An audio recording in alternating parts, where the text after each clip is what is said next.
ወንድማችን ቤተሰቦች ነው። ነፍስ ይማር በመጀመሪያ ደረጃ ነፍስ ይማር።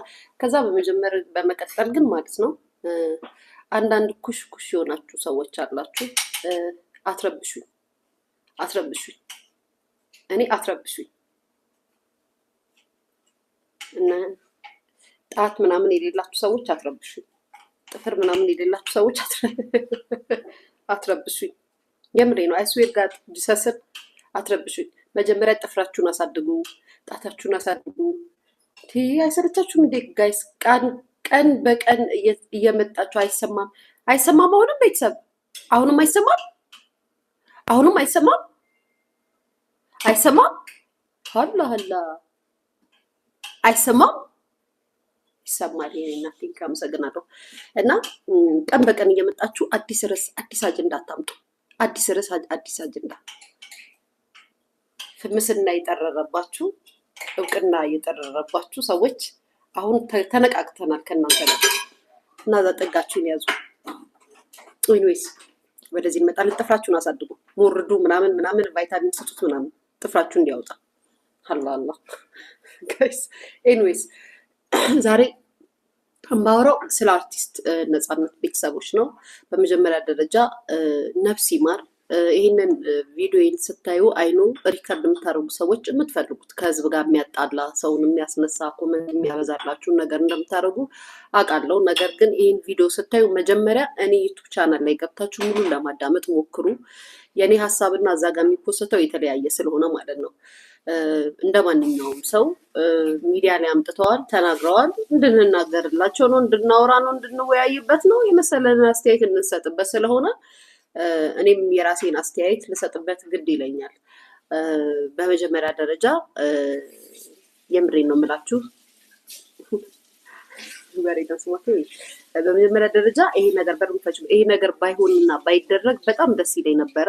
ባይመጡ ወደ ሚዲያ ባያደርጉት ኢንተርቪው ባይሰጡ ከሚሉ ሰዎች መካከል አንዷ እኔ ነኝ።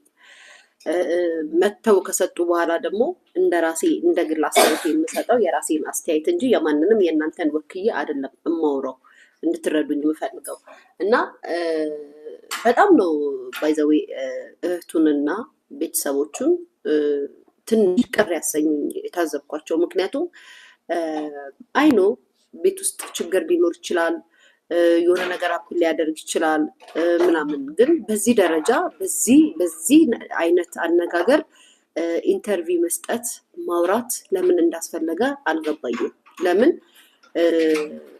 ነፍሱን ይማር አርቲስት ነፃነት በዚህ ጉዳይ ይህንን ነገር የሚፈልገው አይመስለኝም።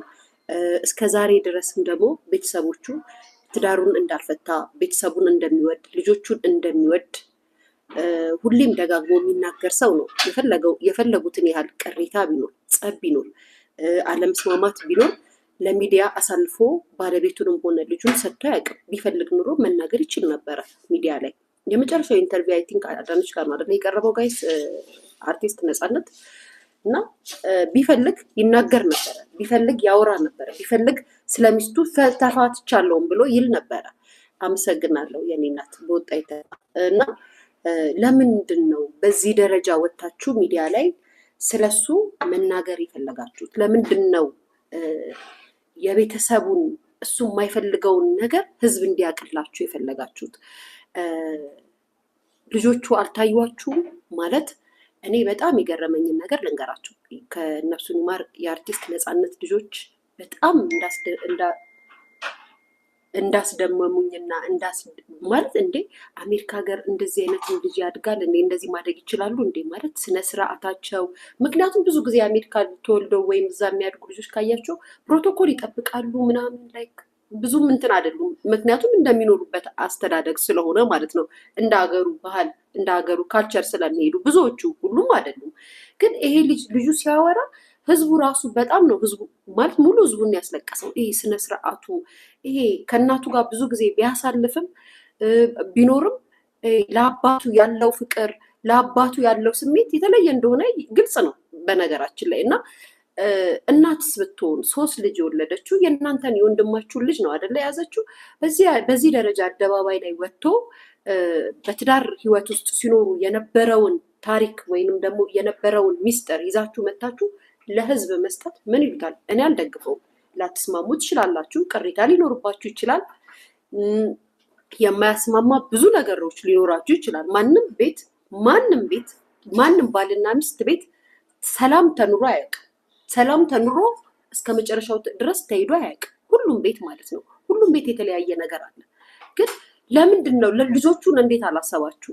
ለልጆቹ እንዴት አልተጨነቃችሁ? እናንተ በዚህ ደረጃ ስለ ሚስት ስለ እናት ስታወሩ ለልጆቹ እንዴት አላሰባችሁ? ማለት አሁን እሺ መታችሁ አወራችሁ፣ ተናገራችሁ፣ ለሚዲያ የቤታችሁን ገበና ነፃነት ደብቆ የኖረውን ይህን ያህል ዓመት የሸሸገውን ሚስጥሩን አምጥታችሁ ዘረገፋችሁ። ከዛስ ከሚስቱ ጋር የነበረውን ቅሬታ ከሚስቱ ጋር የሚጋጨውን እና ባልና ሚስት ሳይጋጭና ሳይጣላ ይኖራል እንዴ? ይኖራል? ቤተሰብ ኑሮ ያውቃል? ኑሮ እኮ አያውቅም። ሁሌም ይጣላል። ሚስት ባሏ ላይ ስትናደድ ብዙ አይነት ነገር ትናገራለች። ምንድን ነው? እኔ ግን ግራ የሚገባኝ ይሄ ሚዲያ፣ አሁን የመጣው ሚዲያ ለየት ያለ ሚዲያ ነው ልበል ጋይስ። ብዙ ነገር እኮ አለ። ባልና ሚስት የማያስማማቸው ብዙ ነገር አለ። ሲቀጥል ደግሞ እውነት እንነጋገር ከተባለ አሜሪካ ሀገር ላይ ኢትዮጵያ ሀገር ላይ ኑራችሁ አሜሪካ ሀገር የኖሩ ረጅም ዓመት የኖሩ ሰዎች አይጣጣሙም፣ አይስማሙም። ምክንያቱም እንደምንሰማው ከሆነ እኔ እንደምሰማው ከሆነ አሜሪካ ሀገር በጣም ነው ስራ የሚሰራው፣ ማለት በጣም ነው የሚደክሙት። ገብቷቸዋል። ከኢትዮጵያ የሚሄደው ሰው ከነሱ ጋር ለመግባባት በጣም ነው የሚቸግራቸው። እውነቴን ነው እምላችሁ። እና 3 ልጅ ይዛችሁ እያሳደጋችሁ ከዛም ተጨማሪ ሰው የምትወባችሁ እናንተ በራሳችሁ በኩል እስኪ እዩት። አሁን ልትሉኝ የምትችሉትን ነገር ይገባኛል፣ ግን እስኪ በራሳችሁ በኩል አንቺ በራስሽ በኩል ብትሆኚ፣ ሚስት በራሷ በኩል የብዙ አይነት ነገር ሊኖራት ይችላል። ልታስብ የምትችለው ላያስማማት ይችላል። ከባለቤቷ ጋር የሚያጋጫት ነገር ለምንድን ነው? በዚህ ደረጃ በጭፍን እይታ መታችሁ በዚህ ደረጃ የሚስትን እንዴ የ3 ልጆች እናቱ ናት፣ የአክስት ናችሁ፣ አጎት ናችሁ፣ የወንድማችሁ ምትክ ናችሁ፣ ምትክ አላችሁ እና እናታቸውን በዚህ ደረጃ ማሳጣትና መናገር ለምን አስፈለገ? ጥቅሙስ ምንድን ነው? ልትተዛዘቡ ትችላላችሁ፣ ልትቀያየሙ ትችላላችሁ፣ ላትግባቡ ትችላላችሁ። ግን ጥቅሙ ምንድን ነው? ይሄ የተናገራችሁት ነገር እውነት ነፍሱን ይማር ነፃነት ቢኖር ደስ ይለዋል። መንፈስ የሚባል ነገር አለ እኮ። የነፃነት መንፈስ ሁሌም እኮ አለ፣ ከልጆቹ ጋር ከቤተሰቦቹ ጋር ከእናንተ ጋር ሁሌም አለ። ይህንን ነገር የቤቱን ይህን አላምት ባለትዳር ነኝ ባለቤቴ እያለ በየሚዲያው የሚናገር ሰው በዚህ ደረጃ የቤቱን ሚስጥር የግጭቱን ሁሉ ነገር አውጥታችሁ አደባባይ ላይ ማስጣት ምንድን ነው ጥቅሙ? የሚዲያው ባለቤት ራሱ በጣም ታሳፍራለህ። በነገራችን ላይ አውጥተህ መናገርህ አይደለም የሚያሳፍረው፣ የሰጠኸው ርዕስ ግን በጣም ነው የሚያሳዝነው። የነፃነት ወርቅነህ ቤተሰቦች እውነቱን አጋለጡት። አያችሁ፣ ሁላችንም ለጥቅማችን ነው። ቢያንስ የምናከብረው ነው የምንወደው ነው እሱ የማይፈልገው ነገር ነው ብለን ካሰብን ልንጠነቀቅለት የምንጀምረው ከመጀመሪያው ጽሁፋችን ነው።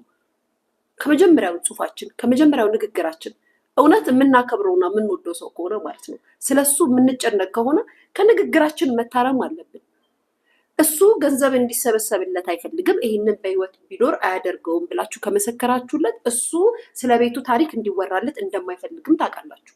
ቢፈልግ ኑሮ ሚዲያው በእጁ ነው። ከባለቤቴ ጋር ተለያይቻለሁ፣ ከባለቤቴ ጋር እንደዚህ ብሎ መናገር ይችል ነበር። እሱ ያላረገውን ነገር እናት ልጆቿን ይዛ የምታሳድግ እናትን በዚህ ደረጃ እንደዚህ ማሸማቀቅ መናገር ጥሩ ነው? ማንም በትዳር ህይወቱ ተስማምቶም ተግባብቶም ኑሮ አያውቅም፣ ሊኖርም አይችልም። ሲቀጥል ደግሞ 3 ልጅ ይዛ የምታሳድግ እናት ናት። ማንም ሰው ሲንግል ማም መሆን የሚፈልግ ሰው የለም። ማንም ሰው ከባለቤቱ ተለያይቶ መኖር አይፈልግም። ግን በዚህ ደረጃ ማውራታችሁ መናገራችሁ ስለሷ እንደዚህ አርጋ የራሷ የሆነ ነገር ሊኖር ይችላል። በትዳራቸው ውስጥ ያላስማማቸው ህዝብ የማያውቀው የራሳቸው የሆነ ሚስጥር ሊኖር ይችላል። ግን ለምንድን ነው? ምን አስፈለገ? ማለት እኔ ልንገራችሁ ጋይስ፣ መተው መድኃኒዓለም አባቴ ቀኔን አሳምርልኝ። መተው ማለት ነው እነዚህ ቤተሰቦች መተው